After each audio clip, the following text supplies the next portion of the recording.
Results from Tuesday's midterm election on this episode of Barnstable Today. It's Wednesday, November 5th, 2014. I'm Sarah Colvin.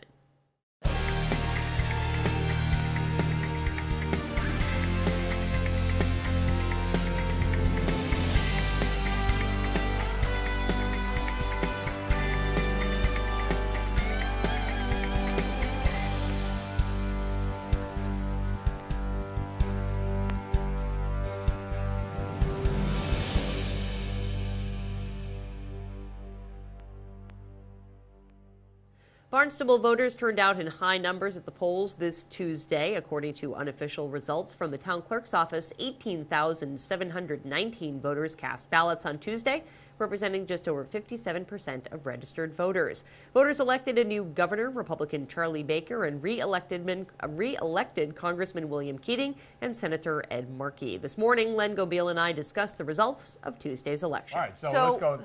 Yeah, Baker beats Coakley for governor. Let's talk a little bit about that because we have, obviously Deval Patrick has been our governor for some time now. 2006, I think, was when he was first elected.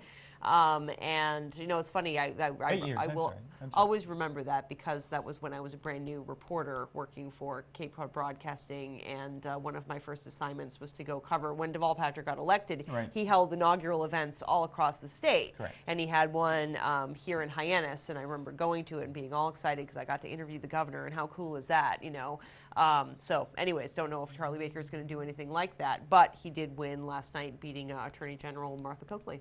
And when we went on the air this morning, it was 7 o'clock in the morning, and she hadn't conceded yet. Really? So I don't know if she has actually conceded the race as we broadcast right now, but that should come, and Mr. Baker should be our next governor. Indeed, and here in Barnstable, we do have the unofficial results, so we'll talk about what our Barnstable voters said, and 57% of our Barnstable voters did vote for Baker Polito, with Martha Coakley and Kerrigan just getting 38% of the vote. Right. And there were some independent candidates as well that got a little bit of the vote, but, Barnstable voters did vote 57% in favor of Charlie Baker. One of the things, too, and I can't tell you which one it is, but one of the independent candidates received 3% of the vote.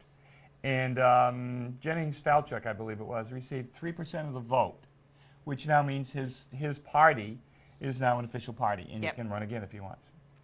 And, there's been a lot of talk about, people wanting that other party, wanting, either an independent or a libertarian or whatever. And so it seems that people are going out there and trying to vote in support of those parties.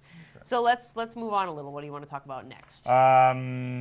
Let's talk about, I've got it on this document over here. Mantle beats DePralis by 205 votes. And so Brian Mantle will be our state representative from the 5th District? Second Barnstable District. Second Barnstable District. And he will be our representative for another 2 years. Yep, this is his second term. So Randy Hunt beats Matt Terry. Yep, Randy Hunt, Republican. He's been a long-time state rep as well. And he represents the 5th Barnstable District, Republican. And one of the things that Randy Hunt talked about during the campaign was that I am an accountant. And I'm not a lawyer, and there's too many lawyers up on Beacon. I'm an accountant. So if you elect me again, you re-elect me, I want you to know that we're going to look at everything from an accountant's point of view. And that was one of the major things that he talked about in his race. And he won. And Representative Hunt also has worked really hard to deal with the substance abuse issue. I think that's one of his really causes that he's passionate about, and has done a lot of work in getting the Assist Act passed and ways in which to help Narcan, things like that, treatment instead of punishment. So really been looking at some unique ways in which our community can solve that problem. So I think he will obviously continue to do that. And not that it matters, but Randy Hunt is a Republican. He is. Matt Terry was a Democrat running in that race, so Randy Hunt wins. Tim Whalen beats Elisa Zawadkis. And that was the first Barnstable District race. Of course, Cleon Turner, again, another longtime state rep, he decided he did not want to continue his role, so it was an open seat. Interesting election there. Of course, first Barnstable District represents a very small portion of Barnstable. It's mostly the village of Barnstable. Exactly, just precinct 1 here in town, Cummaquid, exactly. Right. But Tim Whalen, Republican, will be the new first Barnstable state rep, and we'll welcome him on to Barnstable this morning at some point. And he is a former state trooper, is that correct? I believe so, yes. Yep. That's right. So? Okay. Now, I put these two together for a particular reason, and let's talk about Dan Wolf beating Ron Beatty. Okay. Dan Wolf is our state senator. He is. He has been very active, and he's always in the news, always doing something, and doing something good, and the people want to reward him for being, I believe, this is my opinion, I think the people of the Cape Cod and Islands District wanted to reward him by re-electing him because he's a good legislator. Done a good job as our senator, So absolutely. Ron Beatty loses. And then let's go to the Assembly of Delegates and Patrick Princey, who has served a couple of terms as the Assembly of Delegates representative for the town of Barnstable. And guess who he beat? Ron Beatty. Ron Beatty. So Ron Beatty was on the ballot twice. He was. And Dan Wolf won, and Patrick Princey won as well. That's right.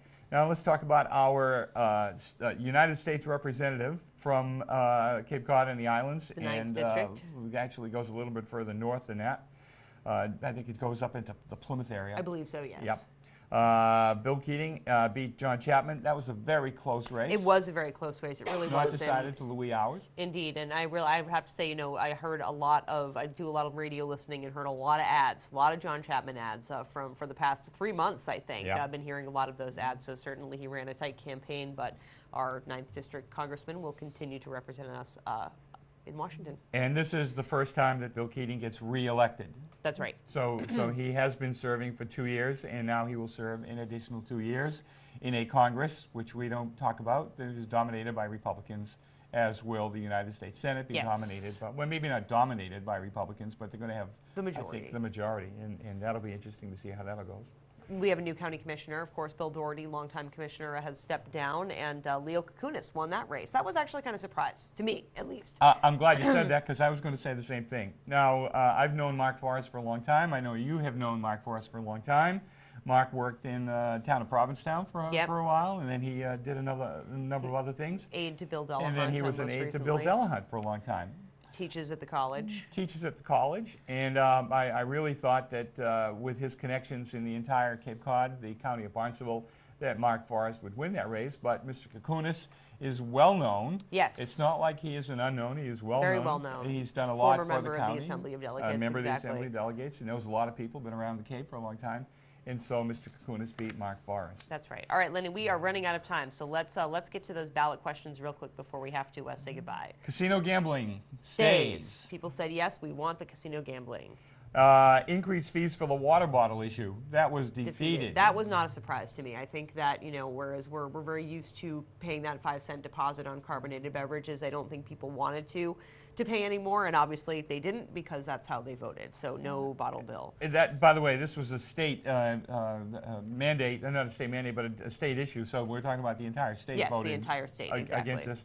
And there are two sides to this, and side one is we got to recycle more, and side two is why should we have to pay more? Exactly. The gas tax indexing, which was question one, that was defeated. Defeated. Yeah. So And I it was think a lot of- defeated in that we will not have any more gas tax increases tied to inflation? Tied to inflation. Great. Right. And in addition to that, I think the people of the Commonwealth of Massachusetts said that rather than just let that go as a rise in taxes year after year after year, we're going to keep our state representatives and our state senators accountable, and they're going to have to be the ones to vote to raise those taxes. That's right.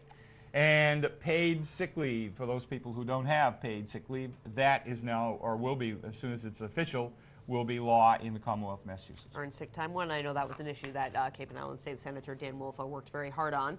Right. So congratulations to all the supporters for that. Well, Len, I think that wraps up our election 2014 rundown. A three-part series here on It Barnstable was this a morning. three-part series, so I thank you for joining us for the last 3 days, and we'll be back to normal tomorrow. More election details can be found online at town.barnstable.ma.us. Don't forget to tune in to Barnstable This Morning at 7 a.m.